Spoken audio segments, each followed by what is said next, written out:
Assalamualaikum warahmatullahi wabarakatuh. Bismillah. Alhamdulillah.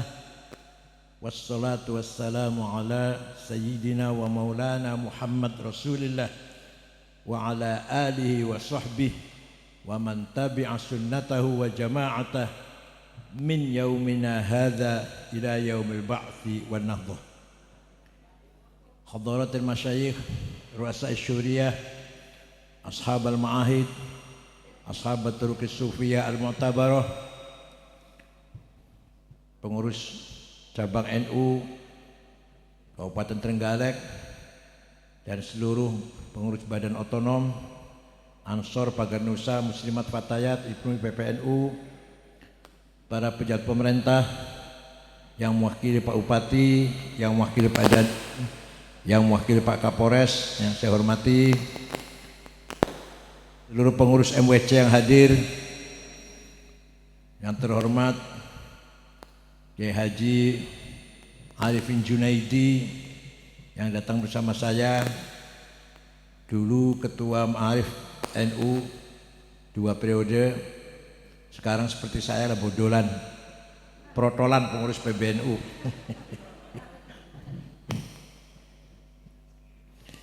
Mina aidina wal faizin kulla amin wa antum bi khair. Taqabbalallahu minna minkum taqabbal ya karim.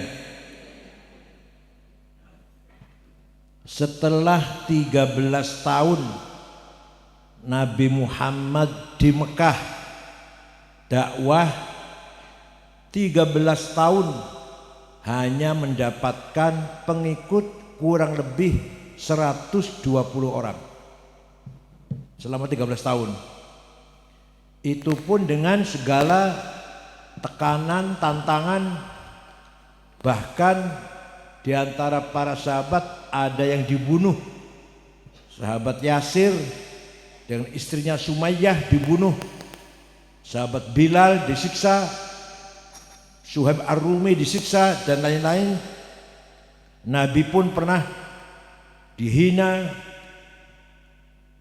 dilempari batu, maka semua tahu ceritanya lah. Maka Nabi memutuskan untuk hijrah ke kota Yathrib, 485 km utara Mekah. Kenapa kota dinamakan kota Yathrib?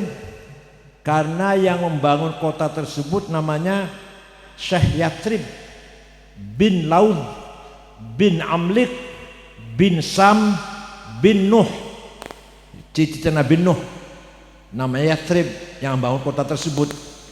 Maka kota yang namanya kota Yathrib.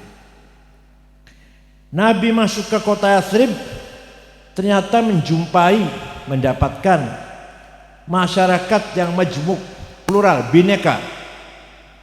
Ada yang beragama Islam pendatang, dipanggil apa? Muhajirin. Ada yang beragama Islam pribumi, dipanggil Ansor. Ada 2 suku, Aus dan Khazraj. Ada non muslim beragama Yahudi, 3 suku, Bani Qainuqa', Bani Quraidah, Bani Nadir. 3 suku ini beragama Yahudi, keturunan Yahudi yang lari dari Gurun Sinai. Setelah Nabi Musa, Harun, Yusha meninggal, Yahudi bercerai-berai, kebanyakan ke Eropa. 3 suku larinya ke kota Yathrib. Itu pelarian dari Gurun Sinai. Melihat kenyataan tersebut, masih ada musyrikin sedikit. Masih ada musyrikin, masih penyembah berhala ada masih. Melihat masyarakat yang seperti itu, plural, majmuk, bineka, maka Nabi memutuskan keputusan yang sangat bersejarah. Begini bunyinya, Bismillahirrahmanirrahim. Hadza kitabu Muhammad, al-muslimuna min Quraisy wal muslimuna min Yathrib wal yahud wa man tabi'ahum wa lahiqa bihim wa jahada ma'hum innahum ummatun wahidatun min dunin nas. Ini adalah ketetapan Muhammad.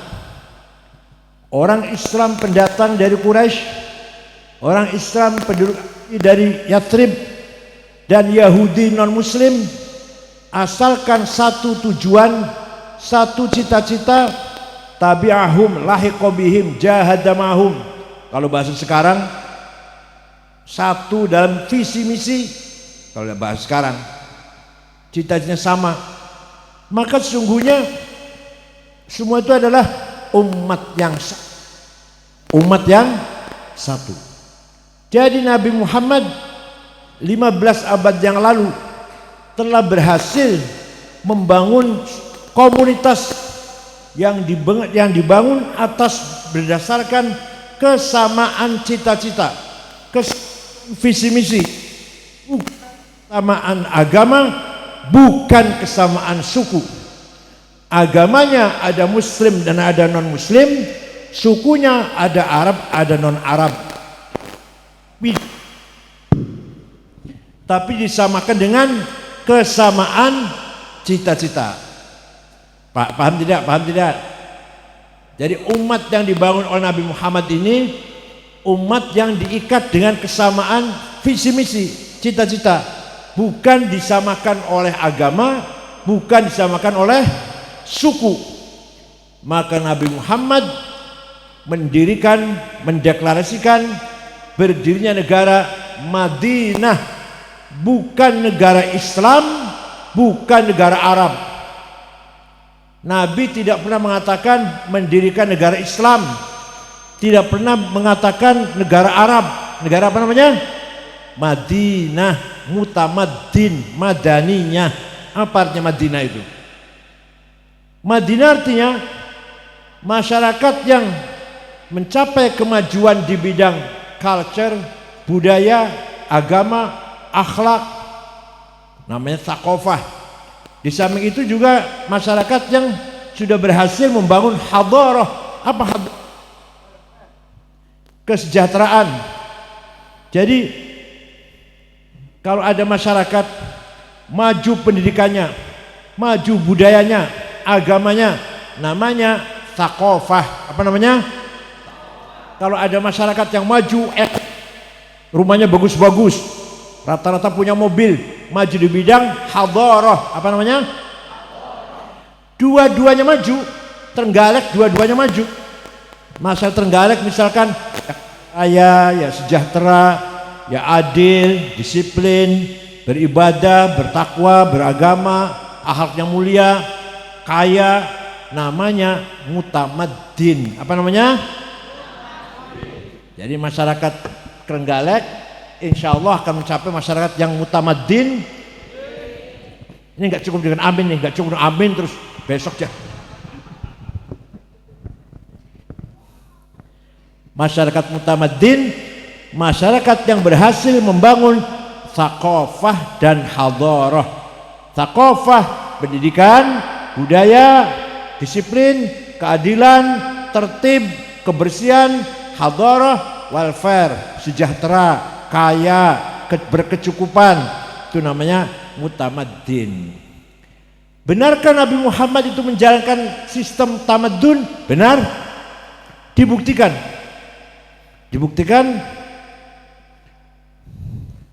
Nabi selalu khutbah, kalau khutbah selalu mengatakan demikian. Ini ditiru para khotib, tapi entah ngerti nggak artinya, saya nggak ngerti itu. Khotib menirunya ngerti apa nggak artinya? Pasti ada bunyi wala udwana illa 'alal zalimin. Ayo bunyi bareng ayo. Wala udwana illa 'alal zalim. Tidak boleh ada permusuhan kecuali kepada yang zalim, yang melanggar hukum. Tidak boleh ada permusuhan karena beda agama. Tidak boleh ada permusuhan beda madhab, beda aliran. Tidak boleh ada permusuhan beda suku, beda kabilah, beda etnis. Tidak boleh ada permusuhan beda partai politik. Tidak boleh ada permusuhan beda pilihan presiden. Tidak boleh.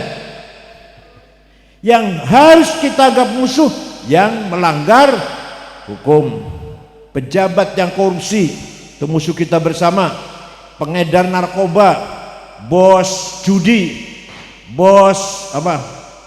Bos minum-minuman mabok, minum-minum arak, narkoba lah. Bos pijet, nggak ada yang tergalak pijet, nggak ada. Itu musuh kita itu. Tapi kalau sekedar beda agama, beda suku, beda warna kulit, beda budaya, beda bahasa, gak boleh dijadikan alasan permusuhan. Saudara musuh saya karena kamu Kristen, gak boleh. Kamu musuh saya karena kamu Sunda, saya Madura, kamu Sunda, musuh saya kamu ini, gak boleh. Gak boleh. Beda partai politik juga gak boleh. Semua adalah merupakan prinsip-prinsip universal yang diajarkan oleh Nabi Muhammad sallallahu alaihi wasallam. Wala udwana illa 'alal zalimin. Lebih lagi Quran menegaskan, lebih-lebih wala tasubbul ladzina yad'una min dunillah fayasubbullaha 'adwan bighairi 'ilm kadzalika zayyana likulli ummatin 'amalahum. Wala tasubbul ladzina min dunillah. Jangan sekali-kali kamu mencaci maki orang yang tidak menyembah Allah. Jangan kamu sekali-kali mencaci maki orang yang tidak menyembah Allah. Nanti mereka akan mencaci maki Allah nantinya. Nanti saling mencaci maki. Kadzalika zayyana likulli ummatin amalahum. Demikianlah saya ciptakan kebanggaan bagi masing-masing umat. Masing-masing umat itu punya kebanggaan, budayanya, agamanya, seninya, kulinernya, makanannya, masakannya, masing-masing punya kebanggaan. Tidak boleh kita saling mencaci maki. Ini tegas sekali Al-Quran mengatakan demikian. Afa anta tukrihun nas hatta yakunu mu'minin. Quran juga, apakah kamu Muhammad akan memaksa orang agar mereka masuk Islam semuanya? Enggak, jangan main paksa, jangan main keras. Afa anta tukrihun nas hatta yakunu mu'minin. Apa kamu akan main keras, main paksa, sweeping, bawa pentung, takbir? Di Trenggalek nggak ada, Jakarta ada, Jakarta ini Trenggalek nggak ada. Sweeping, takbir. Agar mereka masuk Islam, nggak boleh. Nah, dibuktikan juga dengan apa kejadian-kejadian dalam sejarah yang sangat terkenal. Ada seorang maling ketangkep oleh Usama bin Zaid bin Harithah. Setelah ketangkep maling ternyata perempuan. Malingnya ini anaknya sahabat besar Uthman bin Mad'un. Lapor Rasulullah, ada maling perempuan saya tangkap tadi malam. Ternyata anaknya sahabat Uthman bin Mad'un, orang besar ini. Jadi gimana? Dilepas saja ya, ini kan anaknya orang besar lah. Anaknya orang besar nanti menjaga nama besarnya. Nabi marah besar mengatakan, wallahi law sarqat Fatimatu binti laqata'tu yadaha. Demi Allah, seandainya yang kamu tangkap itu anak saya Fatimah, bawa sini, saya yang akan motong tangannya. Ya, kira-kira pejabat sekarang bisa ngomong kayak itu nggak ya kira-kira? Jadi inilah tauladan dari Rasulullah SAW. Tidak pandang bulu, tidak tebang pilih. Siapapun yang melanggar hukum, walaupun anaknya sahabat besar, anaknya tokoh besar, orang penting, anak orang penting, dan melanggar hukum. Itu perintah Nabi Muhammad. Kedua, ada kejadian lagi. Sahabat bertengkar dengan orang Yahudi di pasar. Bertengkar, si sahabat itu nempeleng. Tapi rupanya sakti, punya ilmu apa ya? Punya ilmu apa? Paganusa apa ilmunya ini? Mati. Yahudinya mati, ditempeleng sekali mati. Enggak sengaja membunuh. Tempeleng mati. Nabi marah besar mengatakan, wallahi, gimana? Man qatala dhimmiyan fa ana khasmuhu wa yaumal qiyamah wa man kuntu khasmahu falam yashumma raihatal jannah. Demi Allah, barang siapa yang membunuh non muslim, barang siapa membunuh non muslim, membunuh apa? Membunuh orang Kristen, bunuh orang Buddha, bunuh orang Hindu. Barang siapa membunuh non muslim, nanti di hari kiamat berhadapan dengan saya, kata Nabi Muhammad, berurusan dengan saya. Dan barang siapa berhadapan dengan saya tidak akan mencium bau sorga, artinya nggak akan masuk sorga. Membunuh non muslim, apalagi membunuh sesama Islam. Inilah nilai-nilai universal Nabi Muhammad membangun masyarakat mutamaddin. Masyarakat apa namanya? Mutamad. Negaranya namanya apa negaranya? Madinah. Maka yang diberlakukan oleh Nabi Muhammad sistem apa? Citizenship. Namanya sistem citizenship, muwatonah, kewarganegaraan. Kayak kita sekarang di Indonesia namanya kewarganegaraan, bukan kewargaagamaan. Agama identitas tapi tidak tersebut dalam, tidak menjadi faktor penting dalam muwatonah. Yang penting sebangsa setanah air. Beragama silahkan apa saja. Itu namanya sistem muwatonah. Yang penting tegak keadilan, kesejahteraan, kebersamaan, gotong royong, saling mendukung. Itu visi misi Rasulullah sallallahu alaihi wasallam. Maka Quran mengatakan wa kadzalika ja'alnakum ummatan wasata litakunu syuhada 'alan nas wa yakuna ar-rasulu 'alaikum syahida. Demikianlah saya jadikan kamu Muhammad dan umatmu menjadi ummatan wasaton, umat yang keren, umat yang bermartabat, umat yang berwibawa, umat yang disegani, umat yang berkualitas, umat yang berperan. Litakunu syuhada, agar kamu berperan. Peran apa itu? Syuhudan dinian, peran agama. Syuhudan thaqafiyan, peran pendidikan dan moral.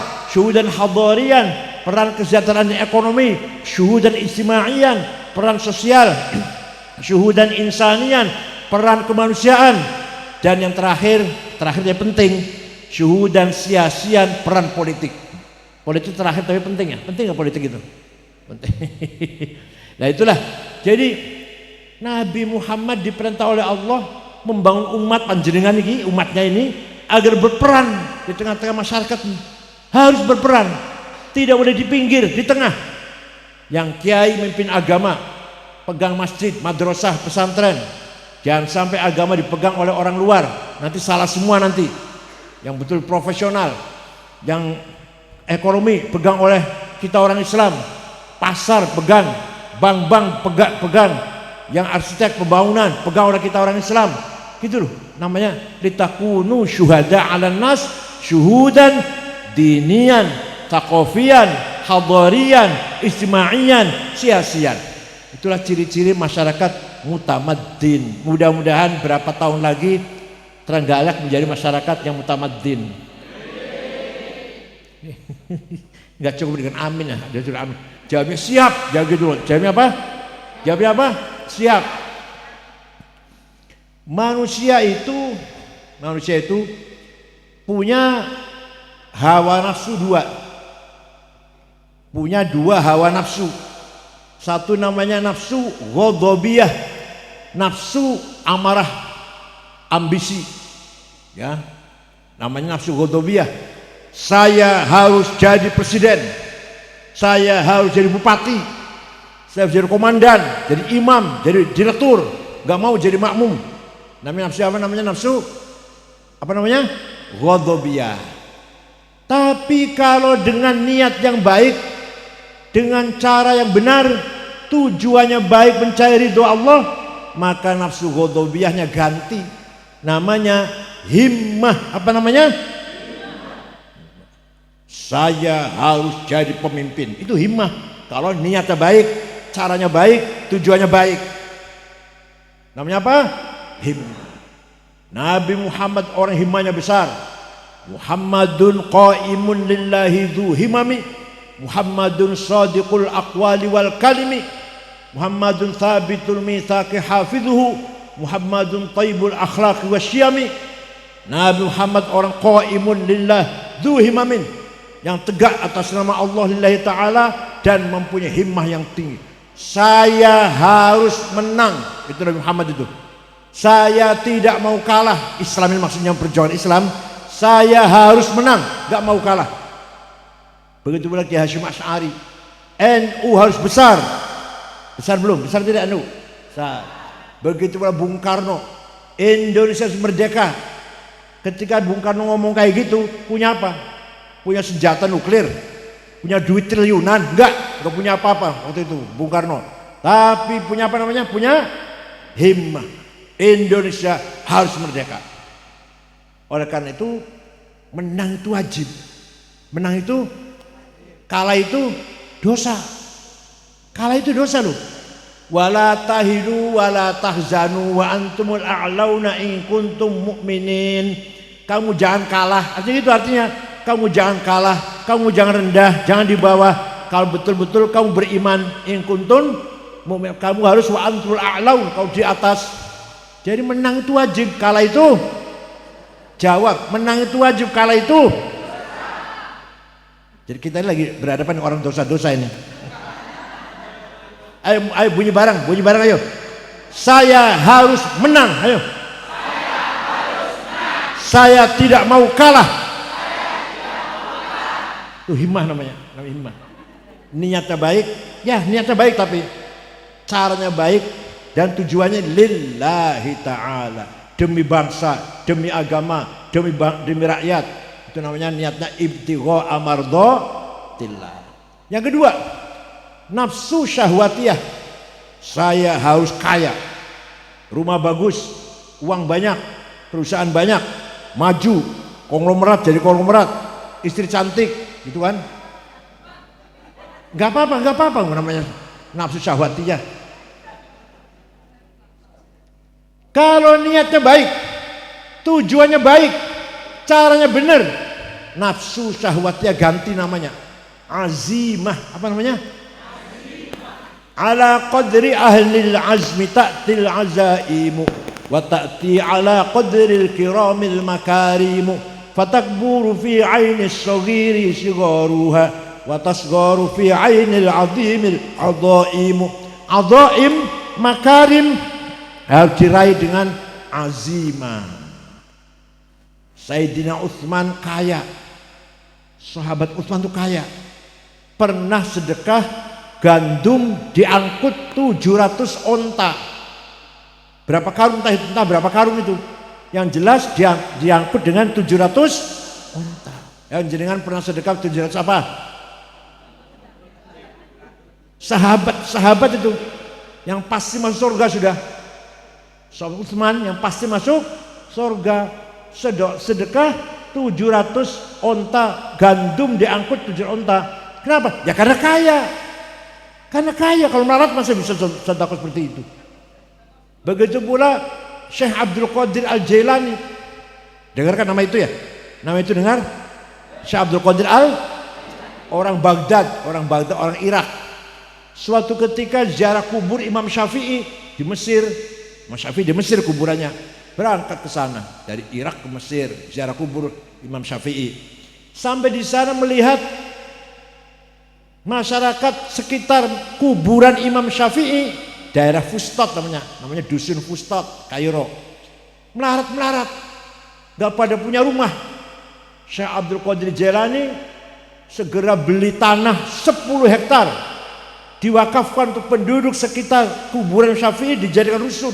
Sampai sekarang ada tulisan, sampai sekarang besar, tulisannya besar, Auqaf Syekh Abdul Qadir Al-Jailani. Jadi Syekh Abdul Qadir Jailani itu wali kaya loman. Panjenengan wali bukan? Kaya tidak? Dermawan apa pelit? Untuk itu gopo sampe gunane apa sampe gunane apa? Urip gunane apa? Sugih orang melarat ada. Syekh Abil Hasan Asyadzili, dengar nama itu? Dengar nama itu Tariqat Syadziliyah, pendeta Tariqat Syadziliyah yang punya Hizib Nasr. Itu muridnya, pengikutnya waktu itu 6.000, ditanggung kebutuhannya. Kebutuhan muridnya itu ditanggung, makan minumnya, pakaiannya. Ya Allah, beliau sendiri pakaiannya ganti-ganti tiap hari. Pakaiannya harganya mahal. Jas wol dari Wall Dormil semeter 13 juta. Bajunya Pirkardin 7 juta. Masya Allah. Arlojinya apa? Patak Philip 4 miliar. Minyak wanginya Jo Malone 3 juta, Bond 9 4,5 juta, Bulgari 5 juta, Louis Vuitton 7 juta, minyak wanginya sampean misik, Masya Allah.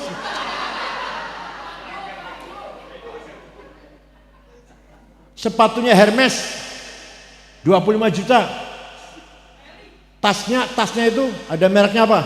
Gucci ada yang 300 juta. Louis Vuitton juga. Sampean tasnya ada tulisannya Musyawarah Ulama Kabupaten Trenggalek.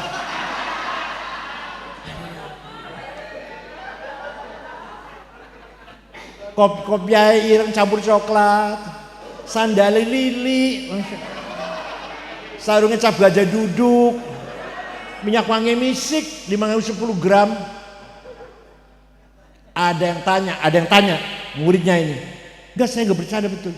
Syekh, panjenengan tuh wali kutub malah. Wali kutub ada 4 ya. Syaikhul Jilani, Abil Hasyadili, Syekh Hasan Rifai, Syekh Ahmad Badawi, wali kutub ada 4. Abil Hasyadili juga wali kutub. Panjenengan wali kutub. Dan terus kok keren, penampilannya keren. Pembantunya 16. Rumahnya villa, mobil apa kendaraan itu kereta ditarik 2 kuda, Alphard atau BMW, misalnya paling Luxio.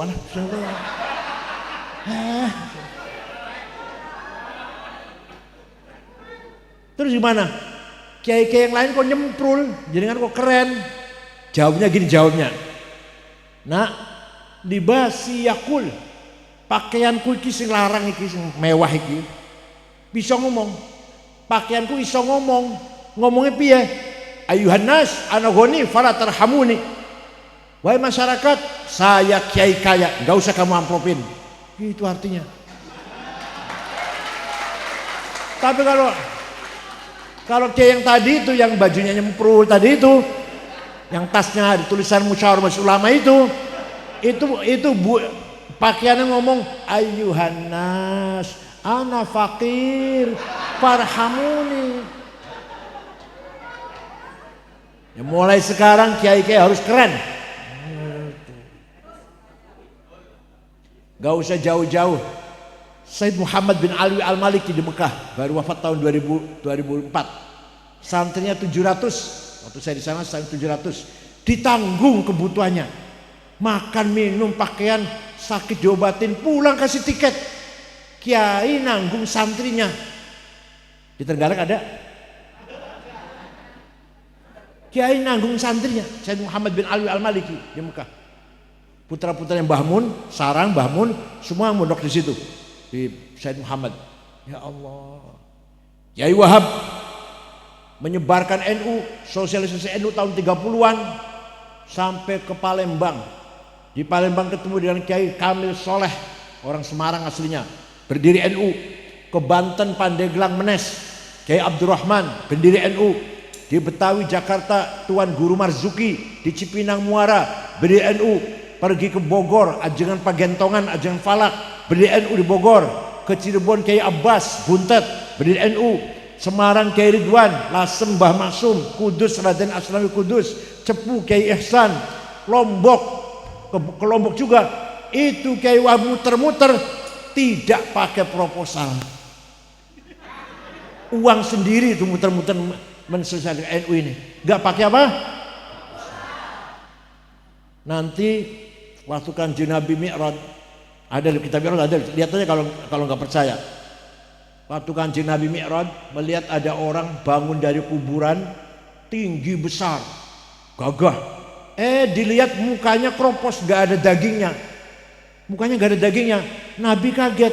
Man huwa ya Jibril, sopo Jibril? Gagah tinggi besar kok mukanya bolong, nggak ada dagingnya. Oh, itu umat panjenengan yang rajin bikin proposal. Tenang. Yang rajin minta-minta. Makanya kita harus kaya. Kita harus apa? Kaya itu wajib, melarat itu? Kaya itu wajib, melarat itu? Wal yakhshal ladzina law taraku min khalfihim dzurriyyatan dhi'afan khafu 'alaihim falyattaqullaha wal yaqulu qawlan sadida. wal yakhshal ladzina law taraku min khuldzurriyatan di'afan. Wahai orang beriman, jangan sampai panjenengan mati meninggal dunia meninggalkan anak cucu melarat. Jangan sampai kamu mati meninggalkan anak yang melarat. Ayo kita mati meninggalkan warisan yang cukup agar anak kita mapan sejahtera. Jangan sampai kita mati meninggalkan anak yang kurus kering, kurang makan karena kita nggak meninggalkan apa-apa. Walaqad katabna fi zaburi min ba'di dzikr annal ardu yarithuha ibadiyas salihun. Saya tetapkan bahwa kekayaan alam ini untuk hamba-hambaku yang soleh. Tapi saya cari ada daftar 50 orang kaya di Indonesia. Saya cari orang Trenggalek nggak ada. Nomor 1 Prayogo Pangestu, uangnya 1.000 triliun lebih. 1.000 triliun lebih uangnya Prayogo Pangestu. Nomor 2 Hartono, Budi Hartono yang punya BCA, yang punya rokok Jarum, uangnya 900-an lah triliun. Nomor 3 Eka Cipta Sinarmas, sama sekitar 600 triliun. Nomor 6 Khairul Tanjung, orang Islam. Nomor 6 Khairul Tanjung yang punya Bank Mega. Nah, nomor 39 Haji Rashid dari Kalimantan Tengah. Nomor 40 Haji Bayu yang punya taksi Bluebird. Saya cari, orang Trenggalek nggak ada. Orang Trenggalek kan namanya kan biasa Jumadi, Solikin, nggak ada tuh. Namanya Budi Hartono, Eka Cipta, Antoni Salim yang ada namanya nggak ada. Solikin, Jumadi, Kaprawi, nggak ada sih lah. Wal yakhshal ladzina law taraku min khuldzurriyatan di'afan. Sangat bahaya kalau generasi yang akan datang generasi yang melarat. Sangat berbahaya. Kalau generasi yang akan datang anak cucu kita menjadi generasi yang di'afan, lemah ekonominya. NU nggak akan jalan. NU nggak akan jalan. Pesantren nggak akan terbangun. Masjid nanti kumuh, jelek. Mau roboh itu masjidnya. Pergi haji menjalankan rukun Islam harus pakai duit. Pendidikan harus pakai duit. Anaknya mondok ke Lirboyo, ke Ploso harus pakai uang, kan gitu. Apalagi pergi haji rukun Islam harus pakai duit. Jadi kalau haji itu wajib, maka cari uang pun jadi wajib. Melarat itu dosa. Harus kaya kita ini. Ayo, saya harus kaya. Saya tidak mau melarat. Melarat adalah musuh kita. Kemelaratan, kemiskinan adalah musuh kita.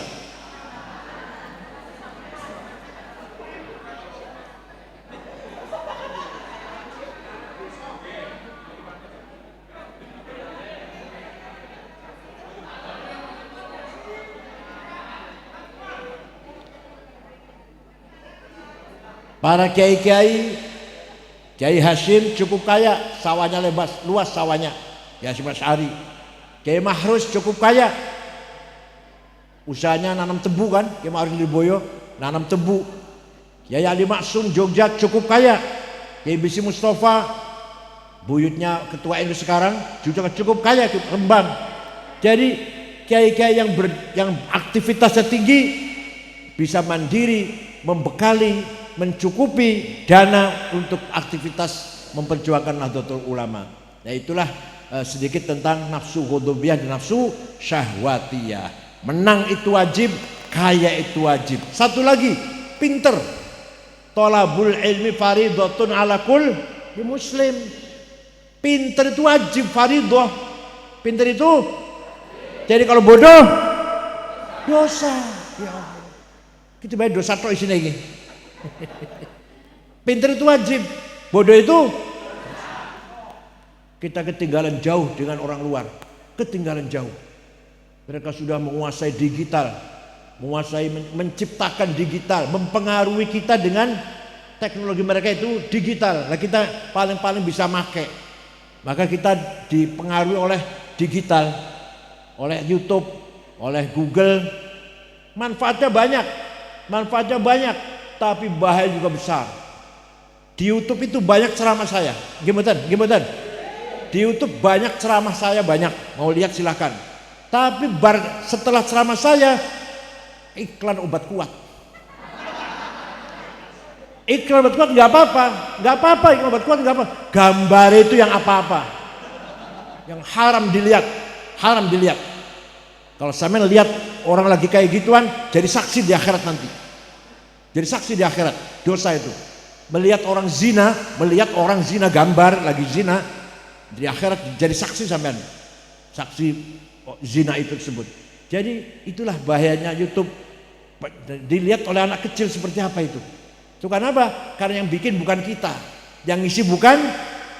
Coba kalau yang isi kita, insya Allah kita akan benar mengisi dengan jalan yang benar, memberi contoh yang benar kepada anak-anak generasi kita yang masih kanak-kanak itu. Dah, sekarang di Indonesia. Di Indonesia ini ringkas cerita tahun 1914 seluruh wilayah Islam dikangkangi oleh para penjajah. Semua kecuali khilafah Turki yang tidak. Mesir, Sudan, Irak dijajah Inggris. Aljazair, Tunis, Maroko, Suriah, Lebanon dijajah Prancis. Libya dijajah Itali. Indonesia dijajah oleh Belanda. Khilafah di Turki, khalifah muslim di Turki, khilafah Utsmani, la haula wala quwata. Nggak bisa berbuat apa-apa, wilayahnya dijajah. Wilayah-wilayah Islam dijajah kolonial, imperialis, barat. Khalifah Turki tidak bisa berbuat apa-apa. Maka Kiai Hasyim Asy'ari tahun 14 sudah mempunyai prediksi, mempunyai ramalan bahwa nanti khilafah akan bubar. Sistem khilafah akan bubar. Betul? Kalau sudah bubar nanti akan berdiri negara sendiri-sendiri. Maka sebelum terjadi negara sendiri-sendiri, mari kita upayakan, kita perjuangkan agar negeri Jawi ini tetap beragama. Walaupun lepas dari khilafah tetap beragama. Maka Hasyim Asy'ari mengeluarkan jargon yang terkenal, hubbul waton minal. Nasionalisme bagian dari iman. Nasionalis itu bagian dari iman. Anda nasionalis harus bertuhan, beriman. Anda beriman, beragama, harus nasionalis, mencintai tanah air. Itu tahun 14. Nah, prediksi Kiai Hasyim Asy'ari terbukti tahun 1924 khilafah Turki bubar. Yang bubarkan adalah Mustafa Kamal Atatürk. Khalifah terakhir namanya Abdul Majid dibuang ke Jerman, dengan sekeluarga dibuang ke Jerman, diganti Turki modern, Republik Turki nasionalis sekuler, gak penting agama, nama tidak boleh ke Arab-Araban, yang namanya Muhammad diganti Mehmet. Kalau Muhammad Arab, ini bukan negara Arab, kata dia, ini bukan negara Arab, ini negara Turki, gak boleh Muhammad, Mehmet. Yang namanya Ali, Alija, Khadijah, Cetice, pokoknya jadi Tecite, pokoknya nggak boleh nama Arab, yang harus ada Turkinya. Gambar-gambar khalifah dilarang dipasang. Adzan di Ankara, di ibu kota baru, diganti bahasa Turki. Pakai gamis, pakai kopiah putih, nggak boleh di luar masjid. Dalam masjid boleh, di luar masjid nggak boleh. Kementerian Haji dan Auqaf dibubarkan. Orang mau haji silakan, mau nggak haji silakan, urusan kamu sendiri. Negara ikut campur. Itu namanya sekulerisi dalam negara Turki. Nah, agama Islam lepas dari pemerintah Turki waktu itu ya. Kalau sekarang sudah bagus lagi sudah. Waktu itu Mustafa Kamal Atatürk. Turki jadi negara nasionalis dan sekuler. Nah, yang lain gimana? Yang lain masih dijajah oleh para penjajah. Karparmu dewe terserah. Maka pertama kali ada partai politik yang ingin melawan penjajah, partai Arab. Yang pertama kali di Arab ada partai politik yang ingin melawan penjajah, namanya Partai Ba'ath. Partai apa namanya? Yang mendirikan orang Kristen Ortodok dari Damaskus, dari Suriah, namanya Michel Aflaq. Namanya siapa? Agamanya Kristen. Partai Arab nasionalis sekuler, sosialis. Menggembleng pemuda-pemuda Arab, Saddam Hussein, Hafid Asad, Jamal Nasir, Jafar Numeri, Muammar Gaddafi, Abdul Salam Jalud, Habib Bourguiba. Ini semua adalah kader-kader Ba'ath, nasionalis sosialis. Gak peduli agama, gak memikirkan agama Islam, gak. Ya Islam sih Islam, tapi gak mikir gitu loh. Orang abangan lah orang abangan. Paham gak? Paham gak? Jadi, Jamal Nasir, Hafid Asad, Saddam Hussein, Muammar Gaddafi, Habib Bourguiba, Jafar Numeri, ini orang tidak mikirkan agama Islam. Hanya mikirkan bagaimana melawan penjajah dengan semangat nasionalis. Dah, orang Islam mulai bangkit tahun 37, orang Islam baru bikin partai namanya Ikhwanul Muslimun. Islam, Islam, Islam, khilafah, khilafah, khilafah. Nggak ada nasionalisme.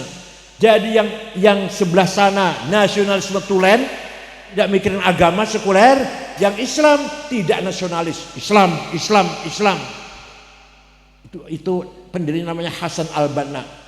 Tahun 40, tahun 41 Hasan Banna dibunuh. Hasan Banna moderat, nggak radikal, nggak teroris, nggak.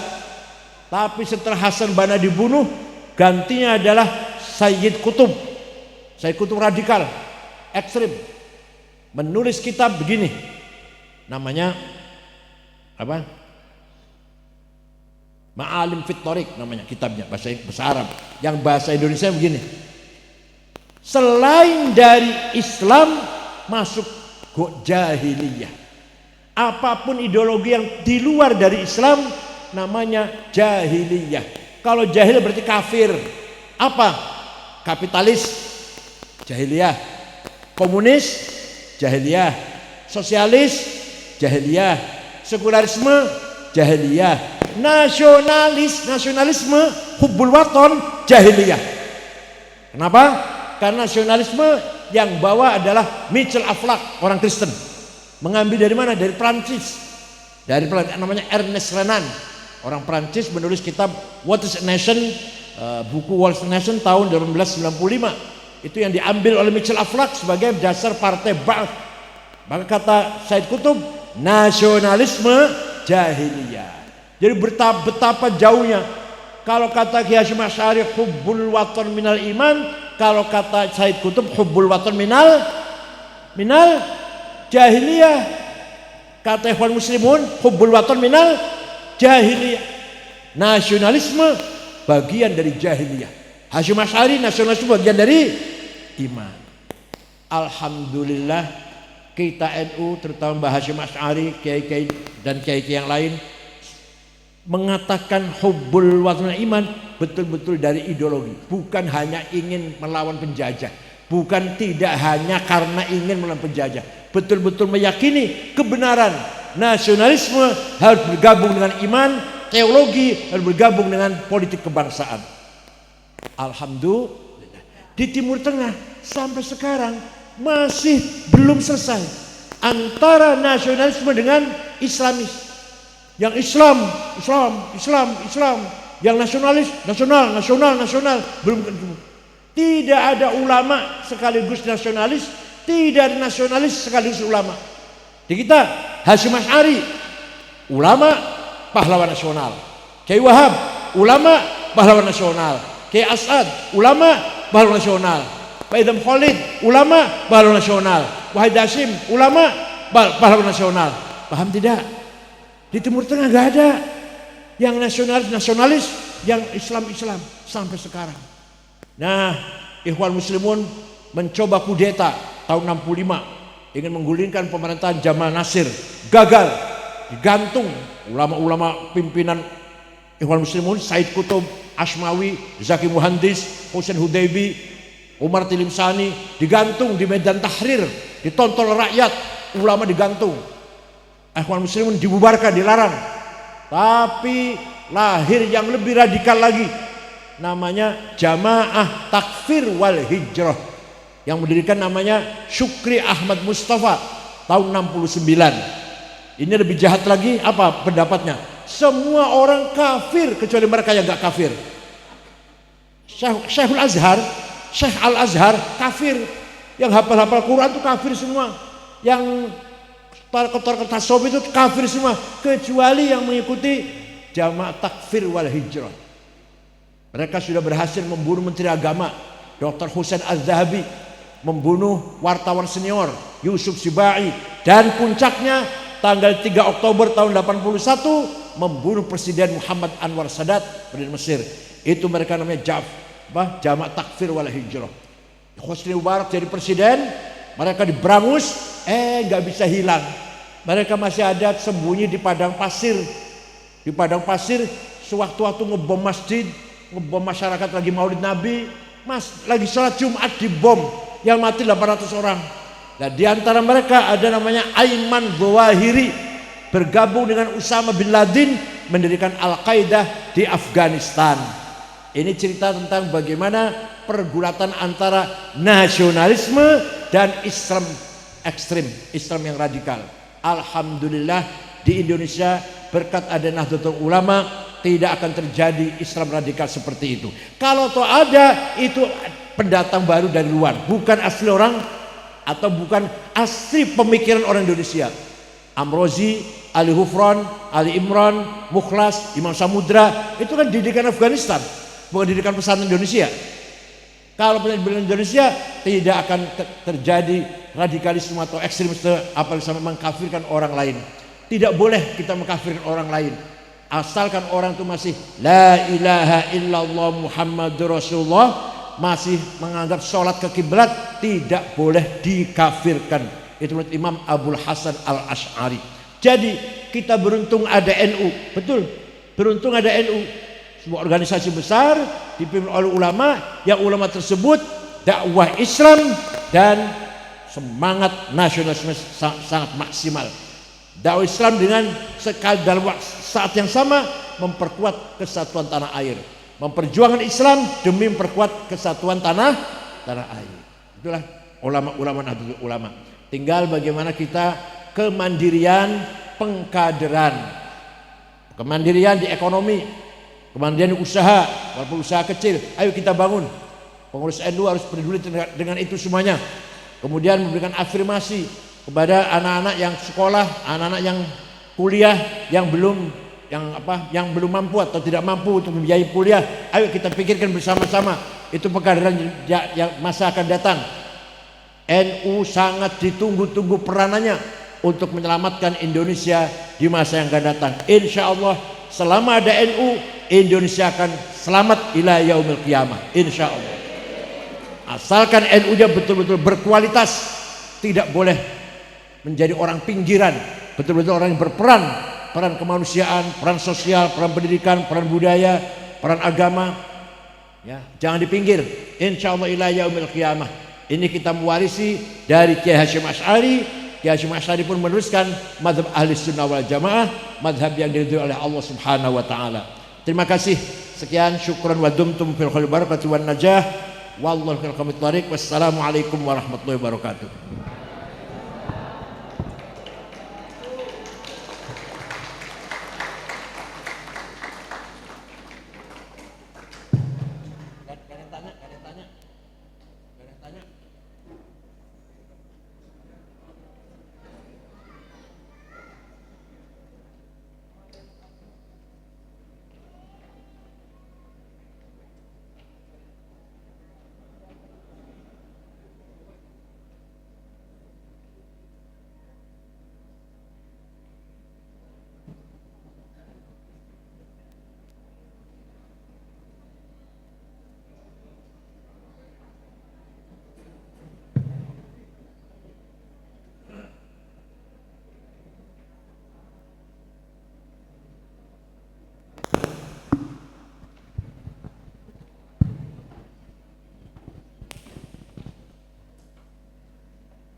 Demikian pemaparan dari beliau. Mungkin ada waktu sedikit, ada yang mau ditanyakan. J, monggo. Satu, oke, monggo Pak.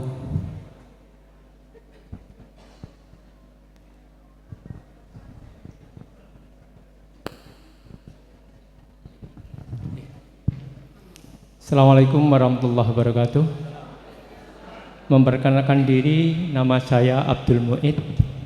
Saya mantan ketua IPNO di era 80-an dan juga pernah menjadi Khatib Suriah Sani di setelah reformasi, Yai. Setelah mendengar paparan dari Yai, saya sangat tertarik sekali. Dan memang saya sejak dulu saya orang yang sangat mengagumi dengan Yai karena dengan penampilannya Yai ini, Yai adalah orang yang ikut merawat kebangsaan. Kemudian di bawah kami meneruskan, saya bercacah ingin terkenal seperti Yai, tetapi saya tidak menggunakan batik, tetapi saya justru menciptakan batik seperti yang biasanya dipakai oleh Yai tadi. Dan alhamdulillah Yai, kalau Yai sudah mendunia, saya pun juga sudah mendunia, Yai. Karya-karya saya tahun 2017 dipakai oleh 4 finalis Miss Universe di Bogota, California, Amerika Serikat. Dan saat ini kami sedang ditugasi oleh Ketua Panitia NO dan juga Ketua Muslimat untuk mendesainkan seragam batik untuk NO dan Muslimat.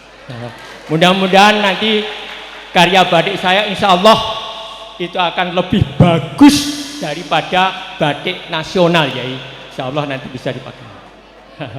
Kalau tadi Yai menyampaikan warga NO jangan hanya bikin proposal saja, alhamdulillah Yai, selama ini saya dijadikan tempat untuk minta proposal untuk dipakai untuk kenang-kenangan dari lembaga-lembaga baik itu dari pondok pesantren maupun organisasi. Itu Yai yang perlu saya pamerkan dari ini agar Yai bangga bahwa warga NU sebagai pelaku UKM yang alhamdulillah sudah mendunia. Sekian, terima kasih. Assalamualaikum warahmatullahi wabarakatuh. Ya, kita bangga dengan Bapak yang mencoba dan berhasil membangun kemandirian ekonomi. Tapi harus disebarkan lebih banyak lagi, jangan sendirian. Ya. Ekonomi kita ini Pak luar biasa, kekayaan alam ini. Ada batu bara, ada nikel, boksit, maning, granit, emas, berlian, uranium, gas, minyak, tapi yang belum ada pemerataan. Kekayaan sudah sangat luar biasa di alam kita ini, tapi yang belum adalah pemerataan. Yang kaya sekali, yang miskin sekali. Itu yang harus kita pikirkan. Harus kita beri masukan pemerintah bagaimana kebijakan agar betul-betul merata. Ada CSR ya, tapi sangat minim. Ada bagi-bagi bantuan sosial juga masih belum menjadi obat yang mujara, belum. Sekedar ngasih permen, ngasih manisan itu untuk manis-manis, belum, bukan jalan keluar yang tepat, belum. Bagaimana konglomerat menyangking itu apa? Ngangkat kelas menengah. Jadi konglomerat jangan cuma 9 orang naga, yang 9 orang ngangkat pengusaha menengah menjadi pengusaha besar. Nanti yang menengah ngangkat pengusaha kecil ngangkat UKM memberi lowongan kerjaan kepada masyarakat. Kira-kira gitu teorinya. Bukan berarti ada konglomerat kita bunuh, bukan, atau kita rampok. Ini konglomerat kaya ini kita rampok itu. Nanti yang melarat tambah satu lagi yang melarat nanti. Kalau konglomerat dirampok hartanya, nanti dia melarat, tambah orang melarat, tambah satu lagi orang melarat nanti. Bukan begitu caranya. Bukan caranya mereka dirampok atau mereka dibunuh, bukan. Ayo konglomerat atau dibagi aja kalau supaya cepat. Misalkan orang kaya ada 9 Pak. Yang satu membangun masyarakat Jawa Barat, yang kedua membangun masyarakat Jawa Tengah, yang ketiga membangun masyarakat Jawa Timur. Itu dibagi bisa lah. Membangun gimana caranya itu? Mengangkat pengusaha menengah jadi besar. Yang menengah nanti ngangkat pengusaha UKM jadi menengah, UKM memberikan lowongan kerja pada para buruh dan para pekerja. Tapi itu memang gampang diucapkan, prakteknya masih belum ketemu bagaimana cara yang pas itu. Harus belajar dengan negara-negara telah berhasil melakukan pemerataan. Bagaimana negara misalkan seperti Australia, seperti New Zealand, tidak ada orang melarat, gak ada orang pengangguran. Bagaimana negara Swedia, Irlandia, Finlandia, gak ada pengangguran, gak ada kemiskinan, rata, masyarakat itu rata. Itu gimana caranya itu? Masih perlu dicarikan caranya. Mari kita berdoa. Bismillahirrahmanirrahim. Alhamdulillahi rabbil alamin. Hamdan katsiran thayyiban mubarakan fih. Allahumma shalli salatan kamilatan wa sallim salaman tamma ala sayyidina Muhammadin alladzi tanhallu bil tafariju bil qurab wa tuqadda bil hawaij wa tunalu ghaib wa husnul khatimah tasqal ghamam bi wajhil karim wa ala alihi wa sahbihi fi kulli lamhatin wa nafasin bi al kulli ma'lumin lak. Rabbana zalamna anfusana wa illam taghfir lana wa tarhamna lanakunanna khasirin. Ya Rahman ya Rahim ya Qawi ya Matin ya Fattah ya Alim ya Razzaq ya Karim ya Hayy ya Qayyum ya Ghiyathal Mustaghithin aghithna wal muslimin birahmatika nastaghith aslih lana syu'unana kullaha wa la takilna ila anfusina tarfata aqall min dhalik.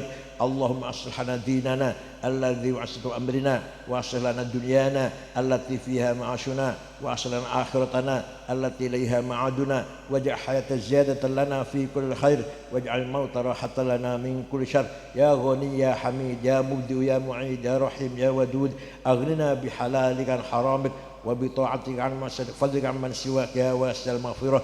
Lakal hamdu lakal mushtaka wa antal musta'an lakal mustaghath wa lakal tuklan wa lakal faraj wa la hawla wa la quwwata illa billah. Bismillahi ma sya Allah ma kana min fa min Allah. Bismillah ma sya Allah la yasluku khaira illa Allah. Bismillah ma sya Allah la yasluku sa'ila illa Allah. La khaira illa khairuk wa la tayra illa tayruk wa la ila ghairuk la ya'ti bil hasanati illa anta wa sayyiati illa anta wa la hawla wa la quwwata illa bik. La mani'a lima a'taita wa la mu'tiya lima mana'ta ولا فضل الجد منك الجد. ربنا اختم لنا بالإيمان والإسلام واجعل عند انتهاء آجالنا من هذه الدنيا آخر كلامنا كلمة لا إله إلا الله. ربي يسر ولا تعسر ربي أتمم لنا بالخير ولا يتلطف ولا يشعرن بكم أحدا ذلك لمن خشى ربه.